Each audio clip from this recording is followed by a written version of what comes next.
dividido basicamente em três grandes partes. Primeiro, nós podemos falar dos benefícios da justificação em relação ao passado, presente e o futuro. Então, esse é um ponto. O benefício da justificação em relação ao passado, ao presente e ao futuro. E, no segundo momento, isso vai do verso 1 até o verso 2. Do verso 3, irmãos, até o verso 5, nós vamos trabalhar dos benefícios da justificação no sofrimento. Como é que o crente aprende a sofrer, como é que ele lida com o sofrimento a partir dessa doutrina. E terceiro, que vai do verso 6 até o verso 11, nós vamos trabalhar o benefício da justificação em relação à segurança da salvação. Em relação à segurança da salvação. Então, aqui nós temos esses três grandes temas baseados nessa sessão. Então, nós vamos nos deter, primeiramente, nos dois primeiros versos, que tratam acerca do benefício da justificação em relação ao passado, presente e ao futuro. O texto, irmãos, do Catecismo Maior, a pergunta 70 do Catecismo Maior, que é a seguinte: o que é justificação? Então o Catecismo responde: justificação é um ato da livre graça de Deus para com os pecadores. Nós vimos isso muito bem na primeira palestra, no qual Ele os perdoa, aceita e considera justas as suas pessoas diante dele. Então eu tenho aqui um elemento importante. Justificação é um ato da livre graça de Deus para com os pecadores, certo? Para com os pecadores, e no qual ele os perdoa. Então, qual é o grande benefício? Ele perdoa os nossos pecados. Ele perdoa os nossos pecados. Tem uma obra, irmãos, de um puritano, famosa até, se eu posso dizer assim, né? Essa obra, ela foi, talvez ela tenha aí uma tradução que é de Stephen Charnock. A tradução seria A Existência e os Atributos de Deus. É uma obra de quase 900 páginas, onde ele lida com todos os atributos de Deus.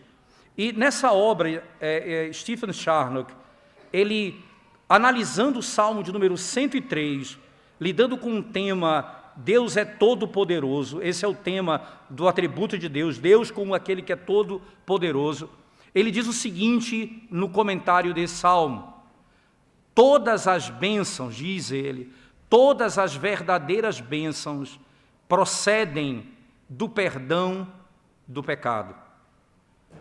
Aquele que perdoa todas as nossas iniquidades. Ele diz: esta é a primeira bênção, a coroa de todos os outros favores da parte de Deus.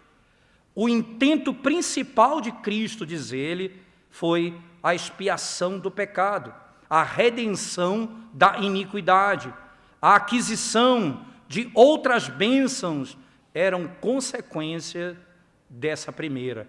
Sem o perdão de pecados, nenhuma outra bênção nós poderíamos receber da parte de Deus. Nenhuma outra bênção.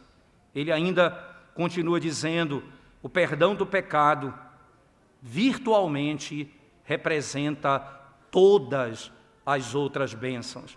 O perdão do pecado representa virtualmente todas as outras bênçãos.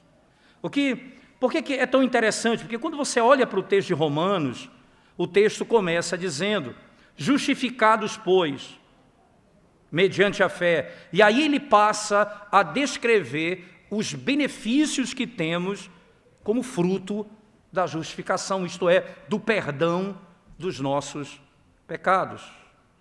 Do perdão dos nossos pecados. Nas palavras de Jeremiah Burroughs, no livro sobre Evangelho e Redenção, ele diz assim, irmãos: não há outra bênção superior a bênção do perdão de pecados, a ponto de Davi, como grande rei de Israel, conceituar felicidade dizendo: feliz é o homem cujo pecado é perdoado.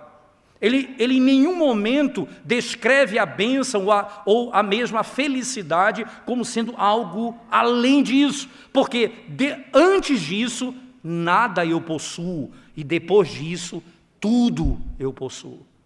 Sem o perdão de pecados eu não tenho nenhuma outra bênção da parte de Deus. O perdão de pecados é a rainha de todas as bênçãos da parte do Senhor. Por que então esses dois versos são tão importantes para nós nesse aspecto, irmãos? Verso 1 e 2, porque nós falamos que ele tem a ver com o passado, com o presente e com o futuro. Então deixa eu mostrar para vocês como isso acontece. Veja bem, irmãos, justificados, pois, mediante a fé, nós temos paz com Deus. Essa é a primeira grande bênção, paz com Deus. No segundo momento, ele vai dizer assim, no mesmo texto, irmãos: por meio de nosso Senhor Jesus Cristo, por intermédio de quem obtivemos igualmente acesso pela fé a esta graça na qual estamos firmes. A paz com Deus tem a ver com a relação do homem com o Senhor, porque era inimigo de Deus. E Deus, então, estabelece a paz entre eles. Isso significa dizer, o passado foi resolvido. Nós não somos mais inimigos de Deus. Foi estabelecida a paz entre os homens por meio do sacrifício de Cristo. Mas um outro elemento é que o presente também é resolvido. Como? Nós temos acesso a esta fé, na qual estamos firmes, na qual nós estamos firmes. Isso significa ainda, podemos dizer, irmãos, sem medo de errar, que esse acesso à graça é o que nós temos. Veja o verso como ele é tão claro. Obtivemos igualmente acesso pela fé a esta graça na qual estamos firmes. A palavra usada aqui, irmãos, no texto grego significa literalmente aproximar-se, introduzir, esse ter acesso. Significa dizer, irmãos, que agora nós podemos desenvolver um relacionamento pessoal com o Todo-Poderoso. Quando, irmãos? Se entrarmos pela graça que nos foi concedida, se crermos, então nós teremos acesso à presença dele. Aqui nós estamos na presença dele, firmes nesse aspecto. E o terceiro aspecto, podemos dizer, é o futuro. Diz respeito no verso 2b, que diz assim, irmãos, e gloriamo-nos na esperança da glória de Deus. É a antecipação da glória futura. Veja, se os nossos pecados foram perdoados, eu não sou mais inimigo de Deus. Eu tenho acesso a essa graça na qual estou firme. E eu aguardo a manifestação da glória. Passado, presente e futuro. A rainha de todas as bênçãos. O meu pecado foi perdoado em Cristo. O passado, o presente e o futuro estão garantidos ao homem. Deixa eu só voltar aqui um pouco no conceito de paz, depois voltaremos um pouco no conceito da presença, do ato da graça de Deus na qual estamos firmes, e depois falaremos um pouco sobre também o futuro, aquilo que nos aguarda. Essa paz que o texto descreve aqui, irmãos, é a paz, literalmente não é a paz de Deus, não é? Essa calma que tranquiliza o coração no meio da angústia. A paz de Deus, irmãos, ela é importante porque aqui ela é fruto da primeira. Eu preciso ter paz com Deus. Paz com Deus significa que o estado de hostilidade entre Deus e o homem não existe mais. A paz com Deus significa que no que diz respeito à nossa relação com o próprio Deus, nós não temos mais inimizade. Ela é objetiva. Ela vai acontecer comigo, mesmo eu me sentindo bem ou mal. Não depende do meu sentimento, depende daquilo que Deus fez em Cristo por mim. A paz com Deus significa que, irmãos, até a salvação, a guerra até que nós fôssemos salvos, havia guerra entre nós e Deus, havia conflito entre nós e Deus. Nós acabamos de ouvir a palestra, nós éramos inimigos do Senhor, nós estávamos sujeitos ao juízo eterno de Deus, à condenação, não havia paz entre nós e Ele. Então, quando nós pecamos, irmãos, nós não apenas quebramos a lei do Senhor, mas nós assumimos a autoridade de fazer assim. Nós assumimos que somos senhores de nós mesmos, que nós somos deuses, como a serpente disse a Eva, nós guiamos a nossa própria vida. Mas quando Deus diz assim, quando Ele diz, eu sou Senhor sobre vocês, aquela separação terminou. Em Cristo Jesus nós temos paz com Deus. Essa paz que não é meramente a paz do íntimo do coração, mas é a paz que existe na nossa relação objetiva entre Deus e nós. Essa é a manifestação direta do texto. Isso, irmãos, alguém pode dizer, eu não posso simplesmente, sendo pecador, me voltar a Deus, não é? É como se, da minha parte, tivesse tudo o que era necessário para que Deus tivesse paz comigo. Não basta apenas, eu sei que eu sou um pecador, eu sei que eu preciso restaurar minha relação com Deus, mas em mim não há nenhuma fonte que me conceda condições para isso. É impossível. Nós somos reconciliados por meio dele, com ele. A ira, irmãos, que existia da parte de Deus para conosco, foi retirada. A paz que existe agora significa dizer que Deus não está mais irado conosco, porque a ira dele caiu sobre Jesus Cristo, como manifestado na cruz do Calvário. O passado, em toda a sua inteireza, foi resolvido. Nós não somos mais inimigos de Deus. Justificados, pois, mediante a fé, nós temos paz com Deus. Paz com Deus. O segundo aspecto que nós citamos, e vamos apenas adentrar um pouco mais no texto, você vai perceber que a graça na qual nós permanecemos. Na graça na qual nós permanecemos. Veja só, irmãos, perceba que em Cristo, nós somos conduzidos até a presença do trono de Deus. E lá nós permanecemos, isto é, nós ficamos de pé ali. Você imagina isso, irmãos? Não importa onde você vá nesse mundo, não importa onde você viva nesse mundo, sempre você estará diante do trono de Deus. Nessa graça, veja a linguagem usada por Paulo, a esta graça na qual estamos firmes. Essa graça na qual nós estamos na presença de Deus e permanecemos nela continuamente.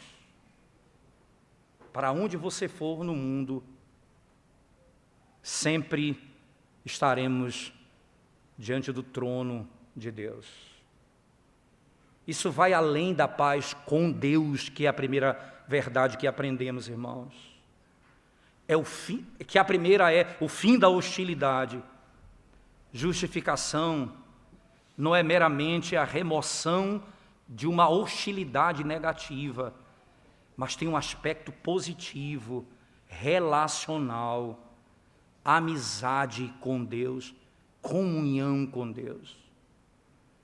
Agora nós podemos ir a Deus continuamente com os nossos pedidos, com os nossos problemas, com as nossas falhas, com as nossas angústias, com os nossos medos. E Ele nos ouve. E diz ainda mais, Ele sabe o que nós sofremos, porque não temos um sumo sacerdote que não se compadeça das nossas fraquezas, porque em todas as coisas Ele foi tentado como nós. O passado, o presente, onde eu estiver, se há paz com Deus, eu estou na presença dEle para sempre. Terceiro, já vimos apenas um pouco mais de informação no terceiro, que é a parte B do verso 2. Essa é antecipação, irmãos, da glória futura.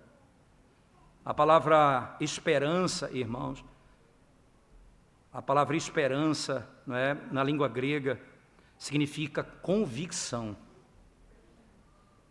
A esperança cristã não é um desejo, é uma esperança cheia de certeza e de convicção. O autor da carta aos Hebreus diz: a fé é a certeza daquilo que eu não vejo. É a esperança, a certeza, literalmente, essa é a linguagem utilizada no texto. A razão desse benefício, irmãos, é porque quanto mais nós experimentamos a paz, quanto mais nós temos acesso ao Pai, mais nós desejamos vê-lo face a face.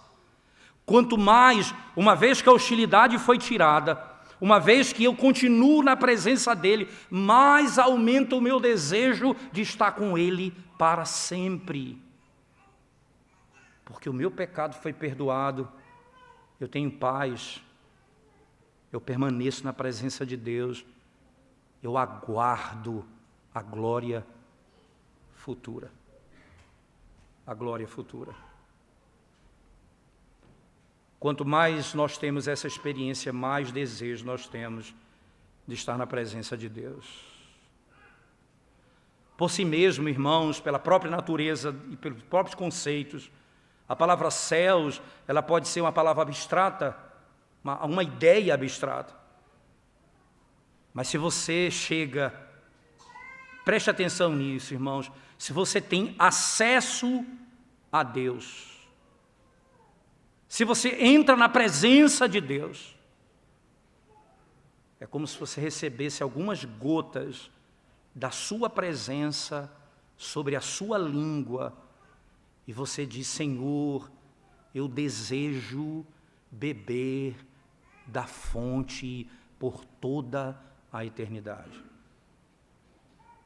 Na nossa angústia, na nossa dor, quando nós adentramos a presença de Deus, nós provamos do socorro e da misericórdia do Senhor, e o que a nossa alma anseia é estar com Ele para sempre. Os meus pecados foram perdoados, agora o passado foi resolvido, eu era inimigo, agora tenho paz com Deus. O presente, agora eu tenho acesso a essa graça. O futuro, eu aguardo a glória, a manifestação da glória. Porque o meu pecado foi perdoado. Isso nos leva ainda, irmãos, a um entendimento que eu diria fundamental nesse aspecto, que é de onde nós saímos. Eu não vou aqui adentrar aquilo que já foi tratado na palestra anterior, que já foi muito bem discorrida, mas eu queria só lembrar de onde nós estávamos e o que significa agora em termos de conhecimento.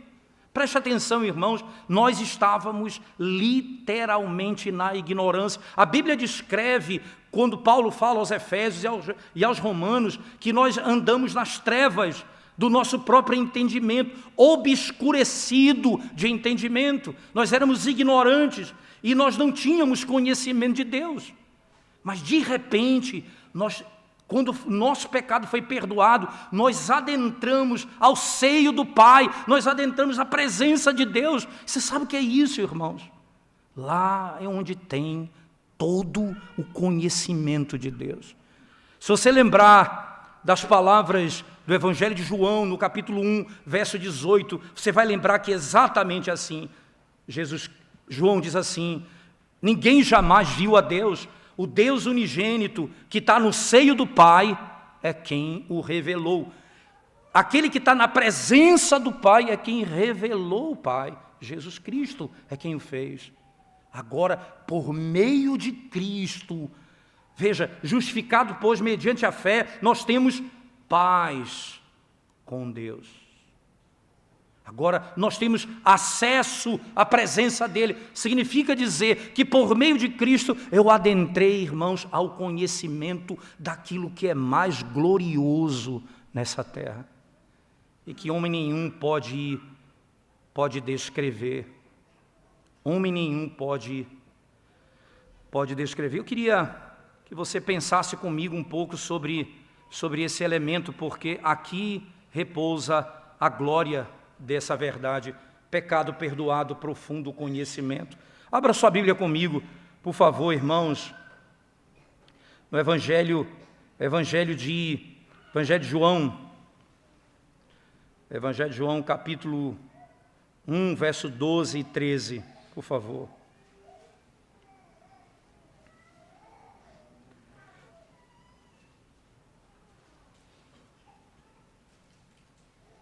Primeiro João, capítulo 2, veja só a linguagem utilizada por João, irmãos. 1 João, eu falei capítulo 1, né? Capítulo 2, por favor. 1 João, capítulo 2, verso 12, diz assim: filhinhos, eu vos escrevo porque os vossos pecados são perdoados, por causa do seu nome. Filhinhos, eu vos escrevo porque os vossos pecados são perdoados, por causa do seu nome. Agora veja o verso 13. Pai, eu vos escrevo porque conheceis aquele que existe desde o princípio. Jovens, eu vos escrevo porque tendes vencido o maligno. E aí na sequência, filhinhos, eu vos escrevi porque conheceis o Pai. Veja, no verso 12, filhinho, eu vos escrevi porque os vossos pecados são perdoados. E o verso 14, filhinhos, eu vos escrevi porque conheceis o Pai. Você percebe, o meu pecado foi perdoado e eu conheço o Pai. Eu adentro a um conhecimento que ninguém pode me conceder. No mesmo texto, irmãos, de Hebreus, por favor, capítulo 8, abra sua Bíblia comigo, Hebreus 8, o texto sagrado diz assim, descrevendo a aliança feita no livro do profeta Jeremias, ele diz assim, verso 10, porque esta é a aliança, capítulo 8, 10 em diante, porque esta é a aliança que firmarei com a casa de Israel depois daqueles dias, diz o Senhor. Na sua mente imprimirei as minhas leis, também sobre o seu coração as inscreverei. Eu serei o seu Deus e eles serão o meu povo. E não ensinará jamais cada um ao seu próximo, nem cada um ao seu irmão, dizendo, conhece ao Senhor, porque todos me conhecerão, desde o menor deles até o maior. Sabe por que eles vão me conhecer? Tu sabe por que eles vão saber sobre mim? O verso 13, o verso 12 diz, pois para com as suas iniquidades usarei de misericórdia e dos seus pecados jamais me lembrarei. Porque os seus pecados são perdoados. Não haverá necessidade que vocês sejam ensinados. Que ensinamento é esse?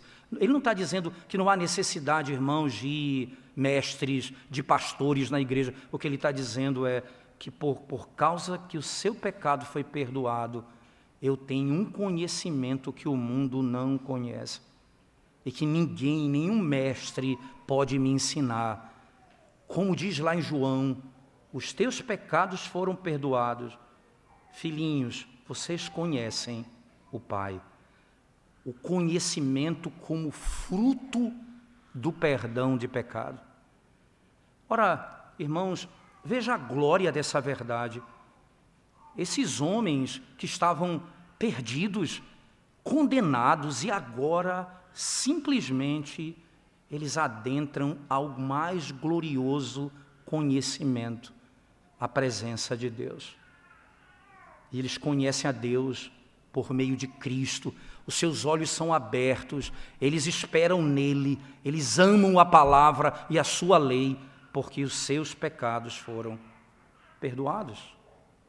Glorioso conhecimento que só aqueles que foram perdoados podem receber. A alma que está debaixo de culpa, irmãos, do pecado, literalmente, ela está presa, está em cadeias. Ela tem cadeias que não podem ser soltas por eles mesmos. A culpa do pecado é como essas cadeias sobre a alma. Ele está preso, literalmente. Mas no momento em que o Senhor te liberta, Ele te arranca dessa prisão, para onde Ele te conduz, você vai lembrar as palavras de Paulo em Efésios. Você vai habitar, sabe aonde? Você vai se assentar com Ele nas regiões celestiais. Em Cristo Jesus, você tem acesso à gloriosa presença de Deus. Isso é, os meus pecados são perdoados, o passado, o presente e o futuro.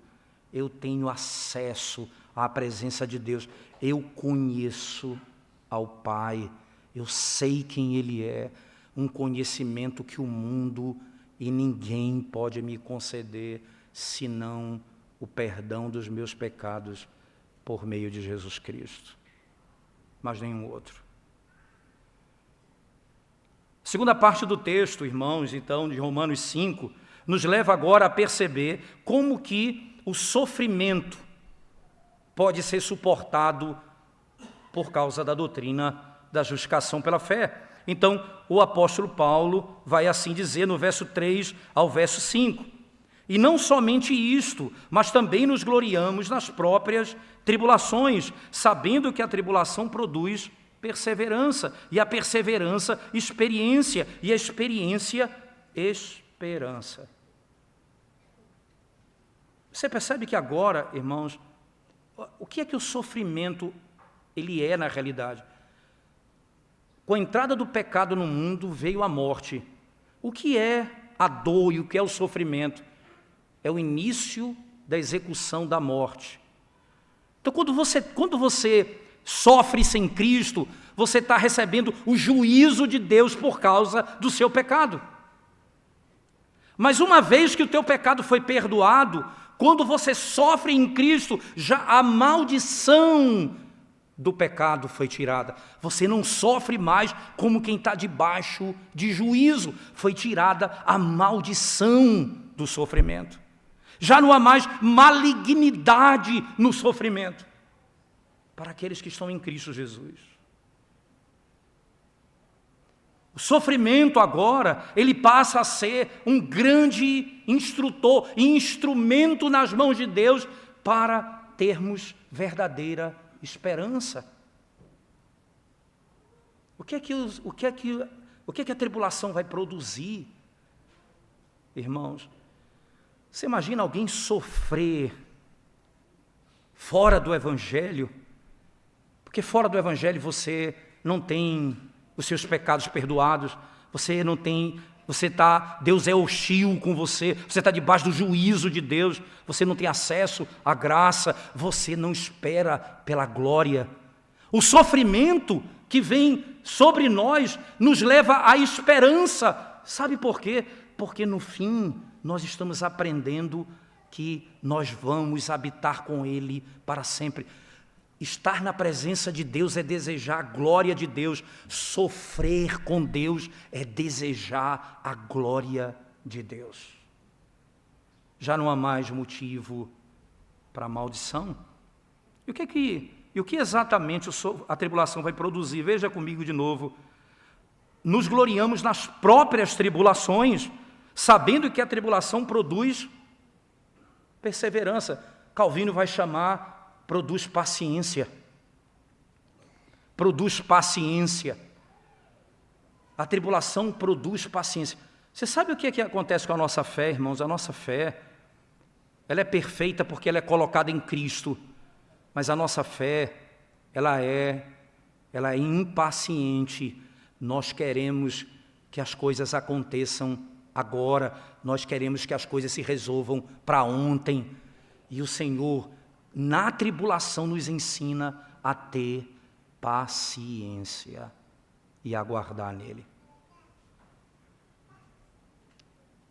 A tribulação, ela aperfeiçoa a minha fé. Por meio da fé eu tenho acesso. E a tribulação, ela passa a ser aquilo que aperfeiçoa a minha fé. Paciência. Mas não apenas isso, diz o texto sagrado, experiência. Por que experiência, irmãos? Paulo vai dizer na segunda carta aos Coríntios, ele vai descrever da seguinte forma, bem no início do texto da segunda carta de Paulo aos Coríntios, ele diz assim, verso 3 em diante, do capítulo 1, bendito seja o Deus e Pai de nosso Senhor Jesus Cristo, o Pai de misericórdias e Deus de toda a consolação. É Ele que nos conforta em todas as nossas tribulações, e nossa tribulação, para podermos consolar os que estiverem em qualquer angústia com a consolação com que nós mesmos somos contemplados por Deus. Ora, essa paciência, ela me leva a ter experiência, e essa experiência é útil para socorrer outros irmãos. A mesma graça que eu recebi, eu vou dar àqueles que passam pelo mesmo sofrimento que eu passo. Porque eu fui justificado pela fé. Porque já não há mais condenação para mim. Eu já não estou preso a esse mundo. E por último, ele vai dizer, isso me leva a ter esperança. O sofrimento tem um caráter escatológico, irmãos. O salmista, no Salmo 27, vai dizer, Senhor, o Senhor é a minha luz e a minha salvação. De quem terei medo? Ainda que estoure uma guerra contra mim, ainda assim terei confiança. Uma coisa eu peço ao Senhor e buscarei, que eu possa habitar na casa do Senhor todos os dias da minha vida. Que coisa, no meio do sofrimento ele tem um desejo de habitar com o Senhor para sempre.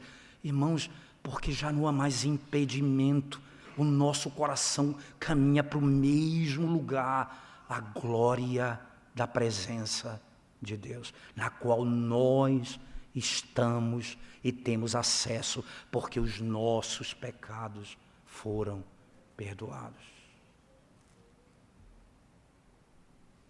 Nós temos esperança da glória.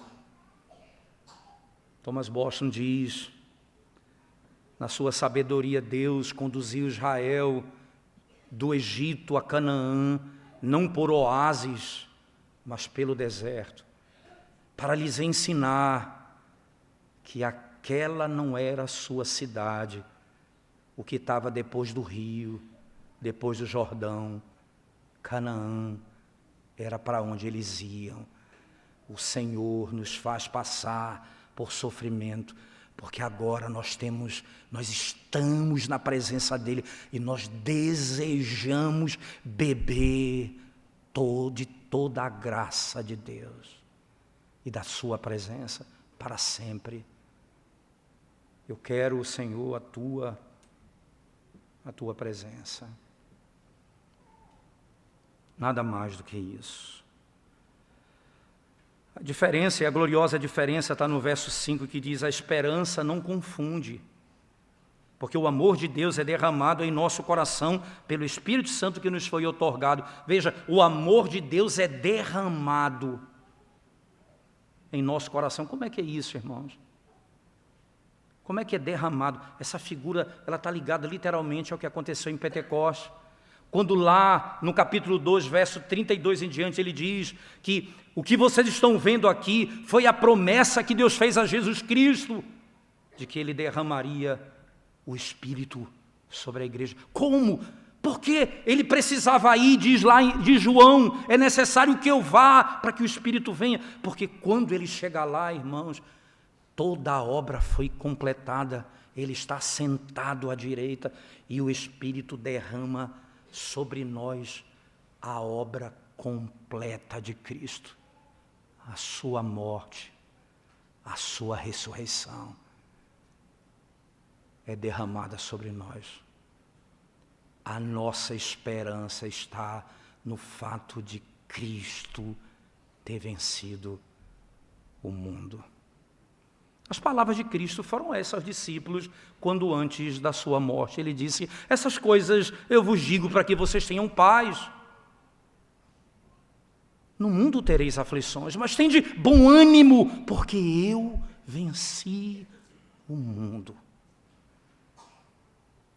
Tende bom ânimo, se encorajem, animem-se, porque para onde eu vou, vocês virão comigo. E a oração dele foi assim: Pai, para que eles vejam a glória que me deste antes de haver mundo, a glória que era minha.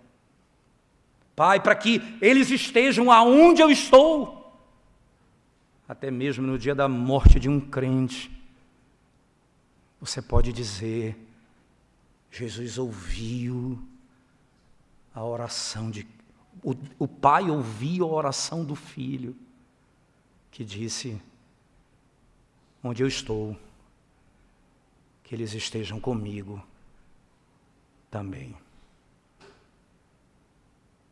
A nossa esperança não é uma mera suposição, ela é firmada na obra de Cristo, que perdoa os nossos pecados. Quantas bênçãos, irmãos! Justificados, pois, o passado, agora não há mais hostilidade, eu tenho paz. O presente, eu tenho acesso a essa graça, na qual eu estou firme. O futuro, eu aguardo a glória. Com isso, o sofrimento do presente tem efeitos para a glória. Paulo disse: o sofrimento que nós temos hoje não se compara com a glória que há de se manifestar no fim. Foi arrancada a maldição do teu sofrimento. Câncer dizem que é uma doença maldita. Não há doença maldita para quem Cristo levou sobre si toda maldição. É uma bênção. Charles Spurgeon disse: a doença é uma bênção, porque ela nos coloca no lugar de onde nunca deveríamos ter saído, o rosto no pó. O rosto no pó. Nunca mais, irmãos, nunca mais.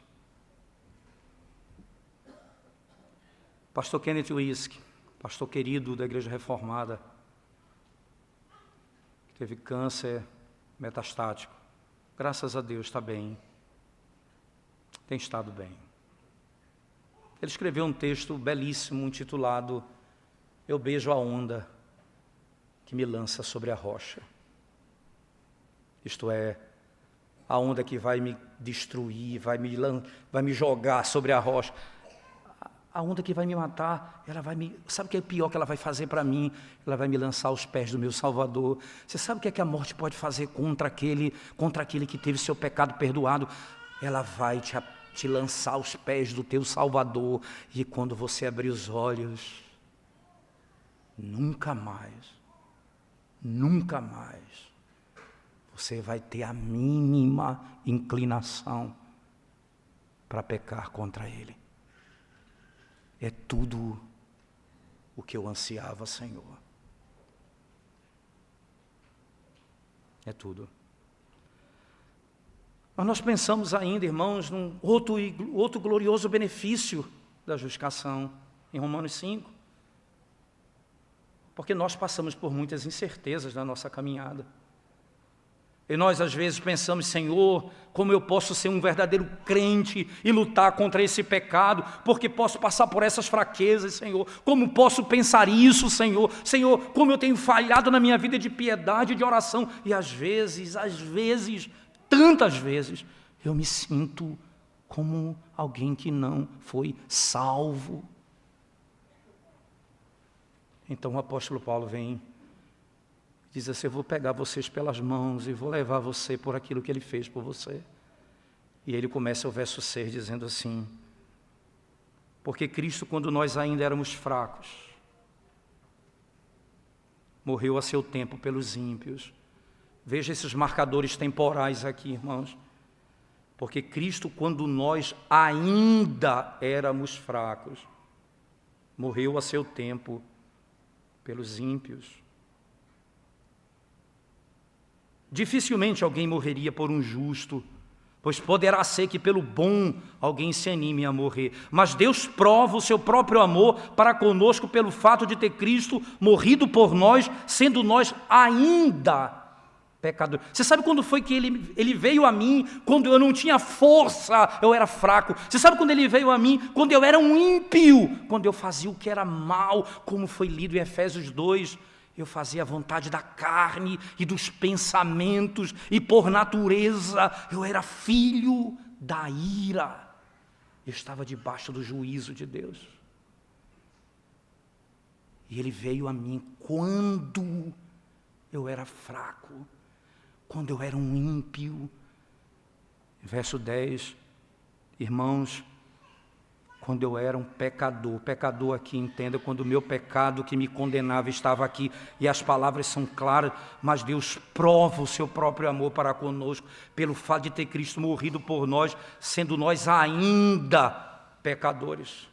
E ainda, irmãos, verso 9, logo muito mais agora, sendo justificados pelo seu sangue, seremos por ele salvos da ira. Verso 10, porque se nós, quando inimigos, fomos reconciliados com Deus, mediante a morte do seu Filho, o que nós éramos agora no verso 10, irmãos, quando inimigos, tudo isso que era oposto, entenda, aquilo que era antes da reconciliação, nós éramos inimigos, agora temos paz com Deus. Nós éramos iníquos, praticantes da impiedade, e Ele nos perdoou os pecados. Nós éramos tudo isso, Ele diz, quando Ele veio a mim, eu era fraco, eu era um ímpio, eu era um pecador, eu era inimigo dEle. E ele então pergunta, se ele te salvou quando você era isso, o que ele vai fazer contigo agora, uma vez que você foi salvo por ele? Uma vez que você agora é filho dele, uma vez que houve reconciliação, uma vez que ele perdoou os teus pecados, o que ele vai fazer contigo?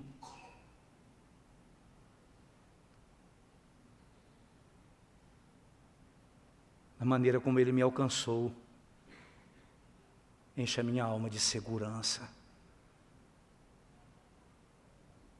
Porque eu volto de novo, irmãos, e quantas vezes no gabinete pastoral eu vejo jovens que lutam contra os seus pecados, desesperados, dizendo, pastor, eu não sei mais o que fazer. Eu tenho perdido a força, Aí eu trago à memória as palavras de Jeremiah Burroughs mais uma vez, que diz assim: eu sei que você tem orado, você tem lido a Bíblia, você tem jejuado para abandonar certos pecados. E depois você cai de novo nos mesmos pecados. Você volta e você ora, você lê a palavra, você jejua, e depois você volta a praticar os mesmos pecados. E ele diz: e você faz isso de novo, de novo. E ele disse: então nós vamos inverter essa ordem. Nós vamos voltar para onde tudo começou. A graça que te alcançou na cruz do Calvário. O que você era quando Ele te salvou? O que você fazia quando Ele te achou? Qual era o estado da tua alma quando Ele se revelou a ti? Paulo queria matar a igreja, quando o Senhor da igreja o salvou. Então Jeremiah Burroughs diz: agora volte, leia a Bíblia, ore, jejue, mas não confie mais no que você está fazendo. Confia no poder da graça que te alcançou. E essa graça te dará poder para viver para a glória dele. Paulo está dizendo exatamente assim. Eu era inimigo, verso 8, mas Deus prova o seu próprio amor para conosco, pelo fato de ter Cristo morrido por nós, sendo nós ainda pecadores. Logo, muito mais agora. Veja, o que nós éramos, agora o que eu sou? Sendo justificado. Justificado, pois, mediante a fé, sendo justificado. O que Ele vai fazer comigo? Sendo justificado pelo seu sangue, seremos por Ele salvos da ira. Ele não derramará ira sobre nós, porque já derramou sobre Cristo em nosso lugar. Nunca mais.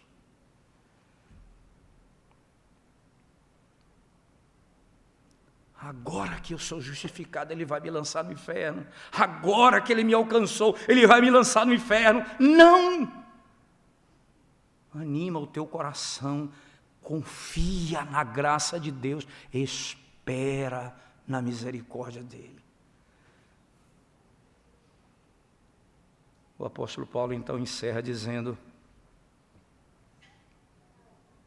verso 10, porque se nós, quando inimigos, fomos reconciliados com Deus, mediante a morte do seu Filho, muito mais estando já reconciliados, seremos salvos pela sua vida. E não apenas isto, mas também nos gloriamos em Deus, por nosso Senhor Jesus Cristo, por intermédio de quem recebemos agora a reconciliação. Eu me glorio em Deus, por intermédio de Jesus Cristo, que me concede agora a reconciliação. O benefício é glorioso, irmãos, e os benefícios são muitos. Passado, presente e futuro. O sofrimento, como salmista diremos, foi-me bom ter passado pela aflição, porque aprendi a amar os teus decretos. A segurança da salvação, porque fui alcançado pela graça, serei sustentado pela graça, pela obra de Cristo. Então somente Deixa eu encerrar, irmãos, por último dizendo, até mesmo o desfavor do mundo é aliviado diante daquilo que nós recebemos da parte do próprio Senhor sobre nossas vidas. Tudo é aliviado. Perdemos a nossa casa, perdemos os nossos bens, perdemos a nossa riqueza, perdemos a nossa saúde. Todo o sofrimento dessa vida é atenuado pela rainha de todas as bênçãos. Porque os meus pecados, todos, foram perdoados pelo Senhor. Foram perdoados pelo Senhor. Agora você imagina, irmão, em Cristo, você imagina como seria e como deve ser a vida daquele que está longe de Cristo. Que Deus é inimigo dele. Que ele não tem acesso à presença de Deus. Que ele não tem esperança na glória. Que o sofrimento é a manifestação da maldição de Deus sobre o pecado. E de que ele não tem segurança alguma porque ele depende da sua própria força e vive continuamente em desespero. Que conforto você tem nessa vida? Certamente nenhum. Hoje é dia de você conhecer a Cristo, o Salvador da nossa alma. De conhecer aquele que perdoa os nossos pecados. E ouvir da boca de Davi, o grande rei Davi, a declaração mais gloriosa: feliz o homem cujo pecado é perdoado. Vamos curvar nossa cabeça e orar ao Senhor nesse momento, irmãos. Nós te exaltamos, Senhor, pelo glorioso privilégio de podermos refletir na Tua palavra e no Teu Evangelho e ver, ó Deus, quão misericordioso o Senhor é para conosco e quantos gloriosos benefícios o Senhor nos concede pelo perdão dos nossos pecados em Cristo Jesus. Dá-nos coração para entender, dá-nos, ó Deus, olhos para ver, concede-nos ouvidos para ouvir as verdades que podem preencher a nossa alma do conforto que o mundo não conhece de fato. Ó Senhor bendito, sê gracioso para conosco. Renova, Senhor Deus, as nossas forças e que aquilo que temos ouvido e aprendido do Senhor possa trazer conforto à nossa alma, salvação ao nosso coração, esperança verdadeira em Ti. E aqueles que não Te conhecem possam correr para o refúgio que só tem no Senhor, que só existe no Senhor, e possam ser salvos para a glória do Teu nome. Faz isso, Senhor, em nome de Jesus. Amém.